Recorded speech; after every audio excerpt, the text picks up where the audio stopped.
O dragão de gelo. A doutora Alana Vence, uma paleobióloga conhecida por sua tenacidade e sua crença fervorosa no poder da ciência para desvendar o passado, estava exausta. A equipe dela, uma mistura de geólogos, biólogos e alpinistas, estava na ponta do mundo no extremo leste da Sibéria.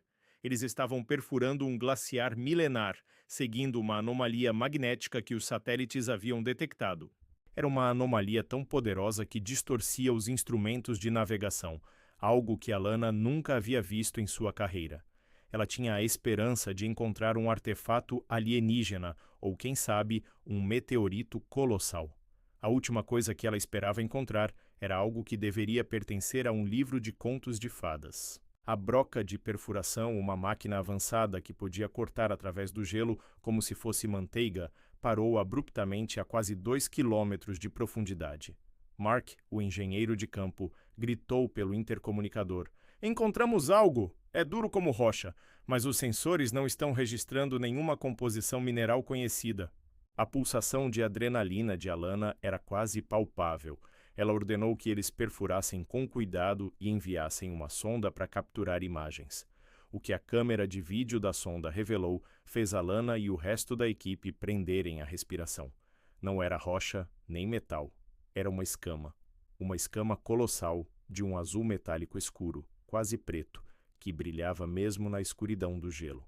A superfície era lisa, mas com uma textura que parecia uma tapeçaria de microcristais. A sonda se moveu e a imagem revelou mais, uma forma gigantesca enrolada em si mesma, como se estivesse em um sono profundo. E então, o que parecia ser a ponta de uma garra enorme e afiada, com garras de cor âmbar. Não havia mais como negar. Era a silhueta de uma criatura lendária, um dragão. O acampamento se transformou em um ninho de frenesi e incredulidade. O ceticismo científico de Alana foi esmagado pela realidade que a encarava. Como algo tão grande poderia estar escondido ali, em perfeito estado de conservação, por milhares de anos? A equipe trabalhou incansavelmente para escavar a área, usando calor controlado para derreter o gelo ao redor da criatura, um processo lento e agonizante. O medo de danificar a criatura ou de despertá-la era uma sombra constante. A bióloga da equipe, a doutora Lúcia Santos, estava em um estado de euforia. Ela usou uma sonda de alta tecnologia para coletar amostras microscópicas da pele e do tecido muscular do dragão. As análises iniciais foram chocantes. A biologia da criatura era completamente alienígena. Ela tinha um metabolismo que operava em temperaturas extremamente baixas, e a estrutura molecular de suas células era baseada em um composto de silício em vez de carbono, o que explicava a dureza de suas escamas. A criatura não estava apenas congelada, ela estava em um estado de animação suspensa, um sono profundo que durou milênios. Enquanto a escavação progredia, o dragão se revelou em toda a sua majestade e terror. Tinha cerca de 50 metros de comprimento, com escamas que mudavam de cor do azul profundo para o cinza escuro.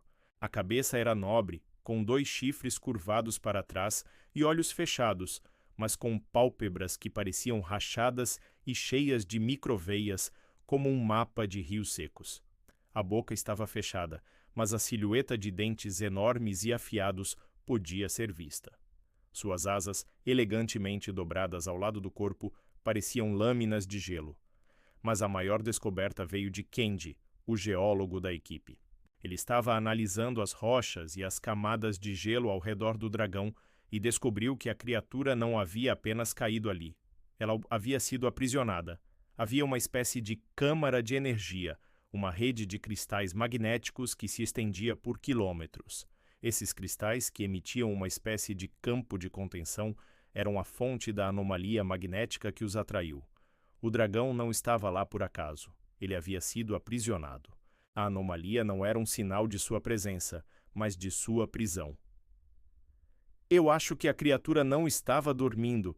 Ela foi forçada a hibernar", Kendi disse, seu rosto pálido. "O campo de energia não é apenas para contê-la, ele também a está mantendo em um estado de estase."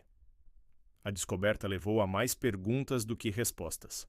Quem ou o que teria o poder de aprisionar uma criatura tão poderosa? E por quê?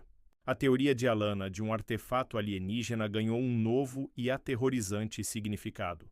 O dragão era o artefato, e a prisão ao seu redor era a prova de que algo ainda mais poderoso existia.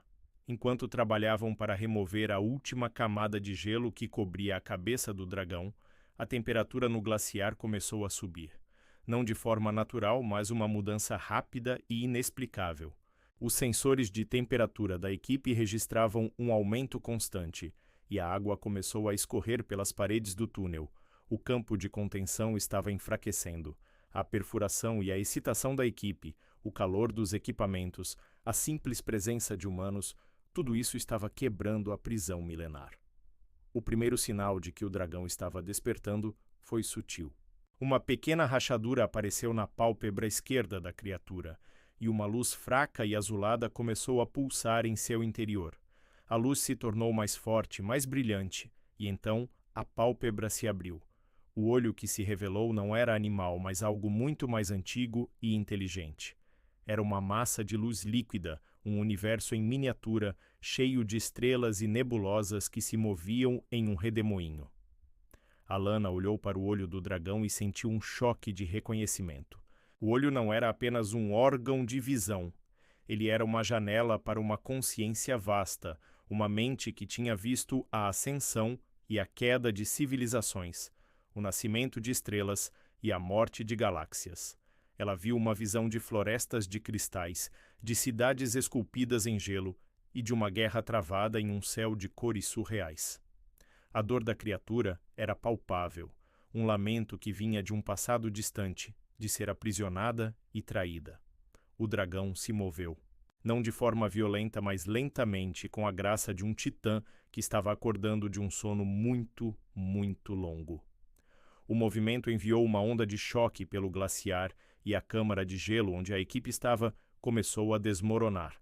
A última coisa que Alana viu antes de ser arrastada para fora do túnel por Mark foi o dragão se levantando, o som de gelo se quebrando e o rugido que parecia ecoar de um passado esquecido, um rugido de liberdade e fúria. Eles escaparam do glaciar por pouco, mas não da verdade. A criatura se libertou e a única evidência que restou foi a anomalia magnética que se desvaneceu, a terra tremente sob seus pés e a memória da visão de um universo dentro de um olho de dragão.